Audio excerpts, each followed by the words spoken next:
ازيكم يا شباب. موضوع النهارده بيحكي عن ناس قديمة. في الحقيقة هي قديمة جدا، وانا اكيد هتكلم النهارده عن المصريين القدماء.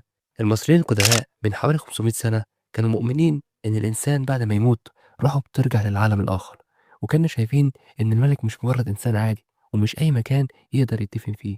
في البداية كانوا بيدفنوا الملوك بمقابر بسيطة اسمها المصاطب، ودي كانت مباني مستطيلة من الطوب.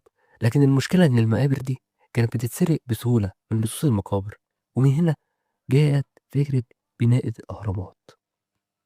الأهرامات تعتبر من أعظم الإنجازات اللي عملها الإنسان في التاريخ، وهي موجودة في منطقة الجيزة جنب القاهرة، واللي اتبنت من أكتر من 450 سنة في زمن الفراعنة. والغريب إن لحد دلوقتي العلماء لسه بيحاولوا يفهموا كل أسرارها. هي اتبنت إزاي؟ وإزاي المصريين القدماء قدروا يرفعوا الحجارة الضخمة بالشكل الدقيق ده؟ أول هرم ظهر في لا مصر شكرا، لا كانت فكرة شكرا. جديدة، برافو، وكانت ثانك من يو. وزير ومهندس عبقري اسمه أم حتب. فكر يعمل مقبرة مختلفة للملك زوسر. بدل ما تكون مصطبة واحدة قرر يعملها مصاطب فوق بعض لحد ما بقت شكلها زي السلم. ودي بقى أول هرم في التاريخ، هرم زوسر المدرج في سقارة. قبل الهرم ده كانت المقابر بتتبني بشكل بسيط. مبنى اسمه المصطبة ده كان مبنى مستطيل منخفض، لكن إمحتب عمل فكرة جديدة. بدأ من مصطبة كبيرة وبعدين حط فوقها مصطبة أصغر، واستمر كده لحد ما بقى الهرم مكون من 6 طبقات فوق بعض عشان شكله يبقى عامل زي السلم ضخم يطلع للسماء، عشان يساعد الملك إن هي تصعد روحه للعالم الآخر. ومن معلومات الهرم إن طوله حوالي 60 متر، وده تقريبا طول صغير قوي بالنسبة للأهرامات اللي هتيجي بعده. وكمان الهرم اتبنى بالحجر الجيري، وده كان تطور كبير لأن أغلب المباني وقتها كانت مبنية بالطوب. والأهم إن الهرم مش لوحده، ده جزء من مجمع ضخم جدا فيه معابد وساحات احتفالات وتماثيل وممرات تحت الأرض. الهرم ده تحته شبكة أنفاق وغرف ضخمة تحت الأرض. الأنفاق دي طولها الكيلومترات، وكانت مليانة حجرات وتماثيل وأواني. وكان فيه كمان الغرفة اللي اتدفن فيها الملك. بعد هرم زوسر الفراعنة حبوا يطوروا الفكرة. بدل ما تكون شكل سلم حاولوا يعملوا هرم كامل، كامل الجوانب، ناعم ومستقيم. وبعد تجارب كتير ظهر الشكل اللي نعرفه النهارده. وأعظم مثال على الهرم هو الهرم الأكبر للملك خوفو بأهرامات الجيزة. بعد تجربة هرم زوسر الفراعنة حاولوا يعملوا هرم تكون جوانبه مستقيمة مش مدرجة. ومن أهم الملوك اللي حاولوا يطوروا الفكرة هو الملك سنفرو. سنفرو عمل أكتر من تجربة لبناء هرم، ومن أشهر أهرامه هو الهرم المنحني في دهشور والهرم الأحمر. دي التجارب اللي ساعدت المصريين يوصلوا للشكل المثالي للهرم الحقيقي. بعد كده جه الملك خوفو ابن الملك سنفرو، وقرر يبني أعظم هرم في التاريخ في منطقة الأهرامات، وده بقى المعروف باسمه الهرم الأكبر بالجيزة.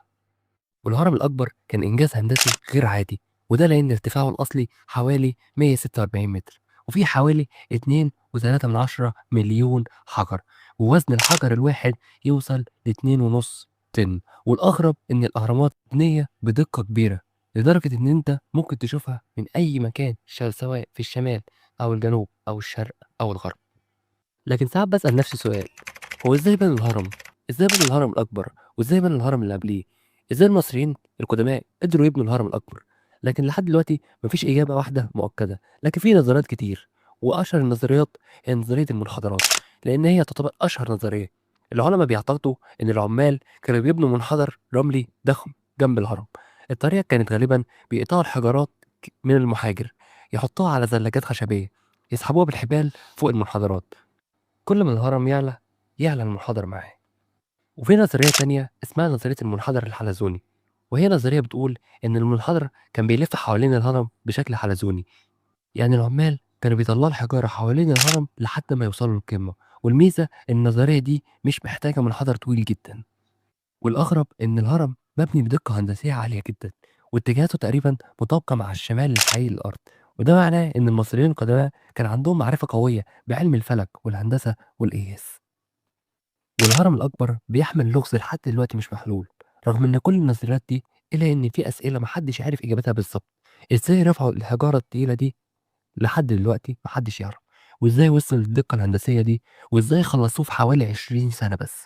وعشان كده الأهرامات لحد دلوقتي تعتبر واحدة من أعظم أنغاز التاريخ. وجي بعد كده هرم تاني، بس هرم لملك قصيم، وهو هرم الملك خفرع. وهو تاني أكبر هرم في أهرامات الجيزة بعد هرم الملك خوف. ويعتبر الملك خفرع كان ابن الملك خوف، وحكم مصر حوالي 2558 قبل الميلاد، وهرم خفرع ارتفاعه حوالي 143 متر، رغم إنه أصغر شوية من هرم الملك خوفو لكنه أحيانا بيبان أعلى منه، والسبب إن الهرم مبني على أرض مرتفعة ولسه موجود فوقه جزء من الغطاء الجيري الأبيض اللي كان بيغطي الأهرامات زمان. زمان يا صديقي الأهرامات كان كلها مغطاة بالحجر الجيري اللامع، عشان كده كانت بتلمع مع الشمس بشكل مذهل. ويعتبر من أشهر الأشياء المرتبطة بهرم خفرع تمثال أبو الهول، وده إن التمثال جسمه جسم أسد، وواجهته يعتقد إنه يمثل الملك خفرع، وده كان يمثل رمز للقوة والحماية وكأنه حارس الأهرامات. معلومة مني ليك، لو وقفت قدام الأهرامات ممكن تفتكر إن هرم خفرع هو الأكبر، لكن الحقيقة إن الهرم الأكبر هو هرم خوفو، بس خفرع شكله على إنه يكون أعلى بسبب مكانه المرتفع. وفي النهاية المرة الجاية هكلمك على بقية الأهرامات وعلى أهرامات تانية، بس عايزك تجاوب على سؤال بيدور في أذهان كل الناس: هل الأهرامات زمان كانت تعتبر مصدر للطاقة ولا لأ؟